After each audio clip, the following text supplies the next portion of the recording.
एक SSG special services group के जो कमांडो हैं वो मेरे पास आए इलाज के लिए, इरेक्टाइल डिसफंक्शन के इलाज के लिए, यानी कि मर्दाना कमज़ोरी के इलाज के लिए।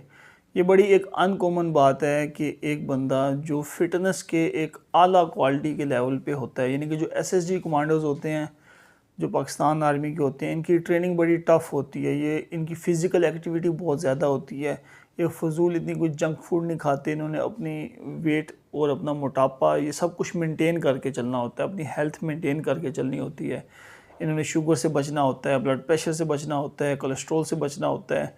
मज़ीद ये कि इनका इलाज फ्री होता है, तो ये सारे टेस्ट अपने रेगुलर करवाते रहते हैं और अपनी हेल्थ और फिटनेस का ये बड़े अच्छा खासा ख्याल रखते हैं। तो इरेक्टाइल डिसफंक्शन एसएसजी कमांडोज़ हों, एथलीट्स हों, फुटबॉल के प्लेयर्स हों, हॉकी के प्लेयर्स हों, क्रिकेट के प्लेयर्स हों, कई पीएसएल के प्लेयर्स मेरे पास आए हैं जो कि प्रीमेच्योर इजैकुलेशन के साथ आए हैं। यानी कि हॉकी के भी प्लेयर्स अक्सर आए हैं मेरे पास, मशहूर प्लेयर्स, नाम नहीं मैं लूँगा, जो कि प्रीमेच्योर इजैकुलेशन के मसले से आते हैं, यानी कि सूरत इंजाल। तो प्रीमेच्योर इजैकुलेशन का बिल्कुल कोई ताल्लुक़ नहीं है फ़िटनेस के साथ, यानी कि जो टाइमिंग है प्रीमेच्योर इजैकुलेशन उसमें है, सूरत इंजाल है, जिन लोगों की टाइमिंग कम हो जाती है उसका कोई ताल्लुक़ नहीं है फ़िज़िकल फ़िटनेस से। चाहे वो एसएसजी कमांडो हो, पाकिस्तान क्रिकेट टीम का प्लेयर हो, हॉकी का प्लेयर हो या फुटबॉल का प्लेयर हो, इट्स कॉमन, यानी कि बड़ा आम हो सकता है कि उनके अंदर सूरत इंजाल हो, टाइमिंग की कमी हो। कई पेशेंट्स तो ऐसे हैं जो बिल्कुल फ़िटनेस के आला लेवल पे हैं, बिल्कुल फ़िट हैं, लेकिन उनकी टाइमिंग इतनी कम है, 1 मिनट से भी कम है। लेकिन इरेक्टाइल डिसफंक्शन का उनको मसला नहीं होता, यानी कि मर्दाना कमज़ोरी उनको नहीं होती, इरेक्शंस उनको बिल्कुल फ़िट आती हैं, सिर्फ टाइमिंग का मसला होता है। तो बड़ी हैरानकुन बात है कि एक एसएसजी कमांडो के अंदर मर्दाना कमज़ोरी हो। तो उन्होंने अपनी हिस्ट्री दी, जो उनकी प्रीवियस हिस्ट्री थी, बता रहे थे कि 2008 में स्वात के अंदर जब वो उनका एक गश्त था, यानी कि कमांडोज़ यानी कि फॉरवर्ड एरियाज़ में जाते हैं जहाँ पे वल्नरेबिलिटी होती है, दुश्मन के इलाकों में घुस के ऑपरेशंस करते हैं। तो वो बता रहे थे कि हमारा जो कॉन्वॉय था जा रहा था, तो किसी माइन कोई बारूदी सुरंग उन्होंने बिछाई हुई थी, तो उसके ऊपर ब्लास्ट हुआ और उसकी वजह से उनको इंजरी सस्टेन हुई। ख़ास तौर पर उन्होंने बताया कि जो उनके नफ्स के जो है ना लेफ़्ट साइड पे, यानी कि जहाँ पे नफ्स की बेस होती है, वहाँ पे कोई उनको मेटालिक ऑब्जेक्ट ने इंजरी की। बाद में वो मतलब कि इंजरीज़ तो रिकवर हो गई, स्टिच वगैरह हो गए, वो ठीक हो गए, लेकिन डिस्चार्ज होने के बाद भी घर जब वो चले गए तकरीबन 6 से 8 माह तक उनको बिल्कुल सख्ती आई ही नहीं, यानी कि इस स्वेटी तक इरेक्टाइल डिसफंक्शन हो गया। अच्छा, जिन लोगों में इस तरह का इरेक्टाइल डिसफंक्शन होता है यकदम इंजरी के बाद, तो मोस्ट प्रॉबल जिस तरह ये पेशेंट हैं उनके फैक्टर्स था, तो मोस्ट प्रॉबल हमारा डायग्नोसिस होता है कि इसके अंदर कोई नर्व डैमेज हुआ है, नर्व इंजरी हुई है। तो नर्व इंजरीज़ के बाद किसी भी ऑर्गन का फंक्शन का इफेक्ट हो जाना बड़ी कॉमन बात है।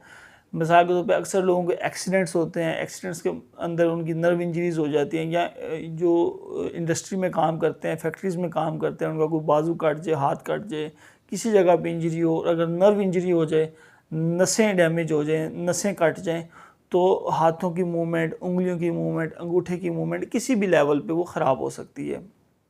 तो इसी तरह ये एक नर्व इंजरी है जो कि नफ्स के अंदर दो रॉड्स होते हैं, उसको कहते हैं कॉर्पस कैवर्नोसा। तो ये पट्ठे नहीं होते नफ्स के, इसको आम लोग ज़ुबान में या हकीम लोग इसको पट्ठे कह देते हैं। नफ्स में बिल्कुल भी कोई पट्ठा नहीं होता, कोई मसल नहीं होता। जिस तरह के हमारे बाइसेप्स मसल हैं, ट्राइसेप्स मसल हैं, ये पट्ठे हैं, इनको हम जब चाहें कॉन्ट्रैक्ट कर सकते हैं, जब चाहें रिलैक्स कर सकते हैं। लेकिन एज सच नफ्स के अंदर कोई पट्ठा नहीं होता, इसके अंदर कोई मसल नहीं होता। बेसिकली इसके अंदर 2 चैम्बर्स होते हैं जो रॉड्स की तरह होते हैं, और वो खून की शरीयानों से भरे हुए होते हैं। यानी कि जब उनके अंदर खून बड़ी हाई स्पीड के साथ आता है और ज़्यादा मिकदार में आता है, तो वो टाइट हो जाते हैं और सख्त हो जाते हैं, जिसको हम इरेक्शन कहते हैं। तो अगर उसके अंदर नर्व इंजरी हो जाए, यानी कि उस एक कॉर्पस कैवर्नोसा की नर्व डैमेज हो जाए, तो ये फिनोमिना ज़रा उसके अंदर इम्पेयर होता है। लेकिन क्योंकि दूसरी तरफ का कॉर्पस कैवर्नोसा इंटैक्ट होता है, तो ये जो दोनों हमारे चैम्बर्स होते हैं कॉर्पस कैवर्नोसा, ये आपस में कम्युनिकेट करते हैं। तो अगर एक भी ठीक हो तो वो दूसरे को किसी हद तक कंपनसेट कर देता है। तो इस तरह ये पेशेंट आए हैं, ये 2008 से लेकर अब तक बता रहे हैं कि मुझे इरेक्टाइल डिसफंक्शन होता है। और क्योंकि ये जो आर्मी के लोग होते हैं, एयरफोर्स के लोग होते हैं, फोर्सेस से जिनका ताल्लुक होता है, रेंजर्स के भी कई लोग मेरे पास आते हैं, पुलिस के लोग भी आते हैं, ये CMH में MH में बहुत अच्छी सेहत की फैसिलिटीज़ हैं, इसमें कोई डाउट नहीं है, तमाम टेस्ट हो जाते हैं, बहुत अच्छी मेडिसिन मिलते हैं। लेकिन ये लोग अपने सेक्सुअल प्रॉब्लम्स इतनी ओपनली डिस्कस नहीं कर सकते। एक, क्योंकि इन हॉस्पिटल्स में ऊपर पेशेंट का बर्डन बहुत ज़्यादा होता है, पेशेंट का लोड बहुत ज़्यादा होता है, फिर प्राइवेसी की काफ़ी हद तक कमी होती है। फिर ये लोग चाह नहीं रहे होते कि इनकी इस तरह के प्रॉब्लम्स उनके डॉक्यूमेंटेशन या रिकॉर्ड में आएँ। तो ये फिर प्रेफर करते हैं कि ये मेरे पास आ जाएँ, मेरे पास आकर चेकअप करा लें, क्योंकि सियालकोट में एक बहुत बड़ा कैंट भी है, रेंजर्स की भी इधर अच्छी खासी प्रेजेंस है और पुलिस भी अच्छी खासी तादाद में है। तो काफ़ी फोर्सेस से ताल्लुक़ रखने वाले लोग मेरे पास चेकअप के लिए आते हैं।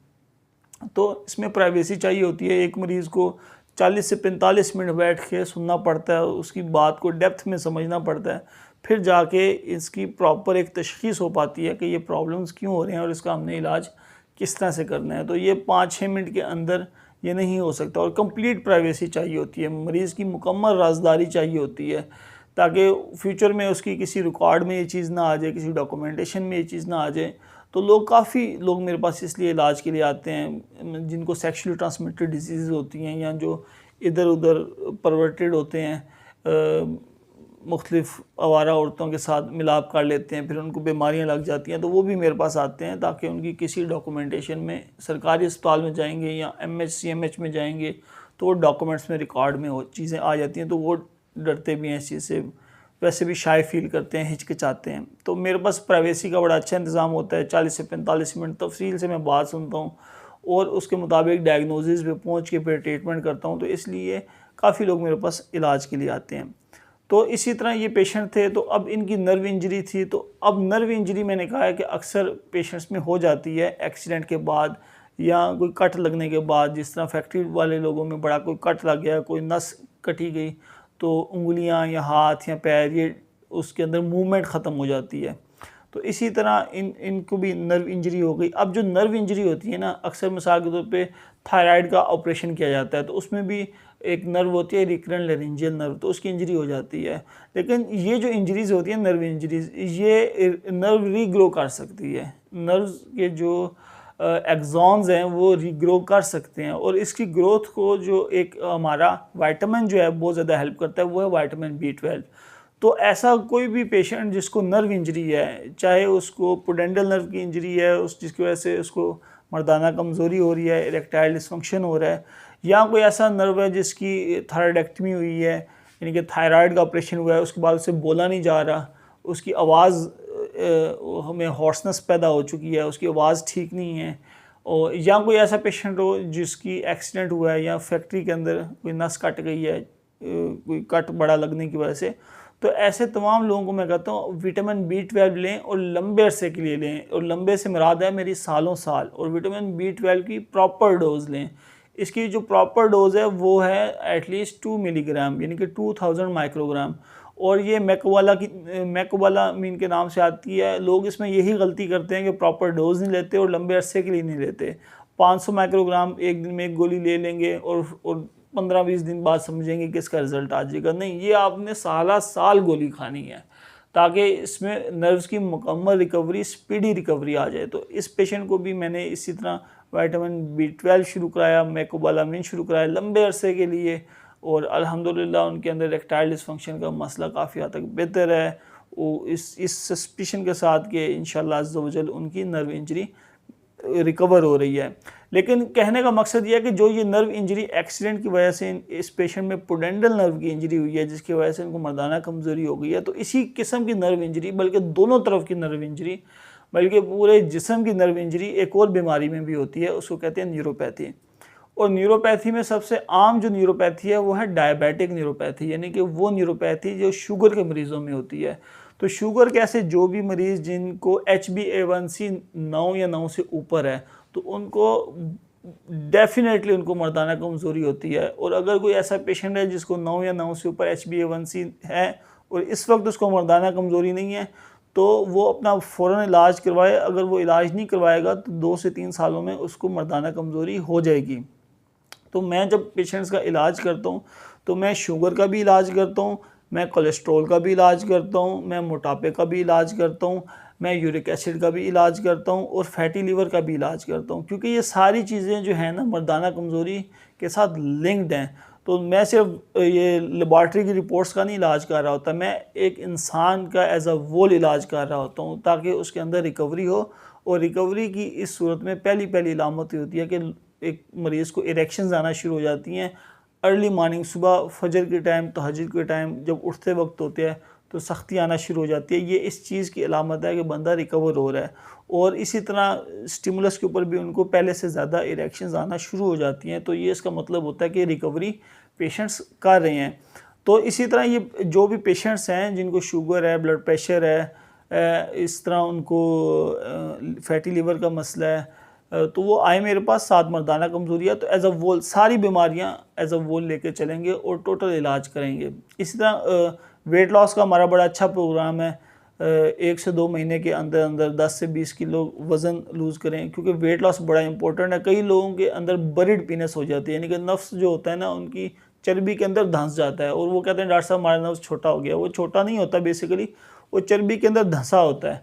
वो वेट लूज़ करेंगे, ऐसे लोग मेरे पास आएँ, वेट लॉस का प्रोग्राम शुरू करें, वेट लूज़ करेंगे, वो चर्बी ख़त्म होगी। उस चर्बी को कहते हैं फैट अपॉन प्यूबिक एरिया, यानी कि ये जो प्यूबिक एरिया है उसके ऊपर फैट आ जाता है, चर्बी आ जाती है, जिसकी वजह से बरिड पीनेस हो जाती है। तो कई लोग इसमें घबराते हैं, कहते हैं हमारा नर्व श्रिंक हो गया, तो नर्व श्रिंक नहीं होता। तो मैं कह रहा था कि डायबिटिक न्यूरोपैथी इतनी आम है, अगर कोई भी बंदा जिसको शुगर है उसके हाथ पैर सुन्न हो रहे हैं, उसके हाथ पैर में कीड़ियाँ चल रही है, उसके हाथ पैर में जलन पैदा हो रही है, या उसके हाथ पैरों में कोई कट लग जाए या चोट लग जाए तो उसको महसूस नहीं होता। ये डिफरेंट लेवल्स हैं न्यूरोपैथी के।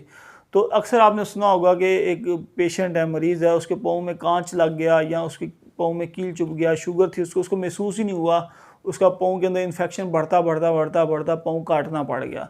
तो ये न्यूरोपैथी है जिसकी वजह से सब कुछ होता है। इसी तरह आपने कई दफ़ा सुना होगा एक शुगर का मरीज़ है, उसका पाँव सिलेंसर पे आया, उसको पता ही नहीं चला, उसका पाँव सारा जल भी गया।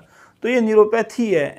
तो न्यूरोपैथी की इब्तदाई अलामात यही होती हैं, हाथ पैर सुन्न होते हैं, हाथ पैरों में जलन होती है, कीड़ियाँ चलती हैं, हीट महसूस होती है, गर्मी महसूस होती है, चुभन महसूस होती है, और आहिस्ता आहिस्ता तस्वीर होते होते इनमें महसूस होने की सलाहियत ही ख़त्म हो जाती है। तो ऐसे तमाम मरीज़ जिनको शुगर है, वो मर्दाना कमज़ोरी भी है, कोलेस्ट्रोल है और मर्दाना कमज़ोरी है, या जितने भी मेटाबॉलिक प्रॉब्लम्स हैं, ब्लड प्रेशर है, मोटापा है, मर्दाना कमज़ोरी है साथ, तो वो मेरे पास फ़ौरन अल्फा क्लिनिक तशरीफ़ लाएँ, इंशाअल्लाह आपका बड़ा अच्छा इलाज होगा। जाते जाते मैं शुगर के वो तमाम मरीज़ जिनको HbA1c 9 या 9 से ऊपर है, ये बताता चलूँ कि आप एक तो शुगर का मुकम्मल इलाज कराएँ।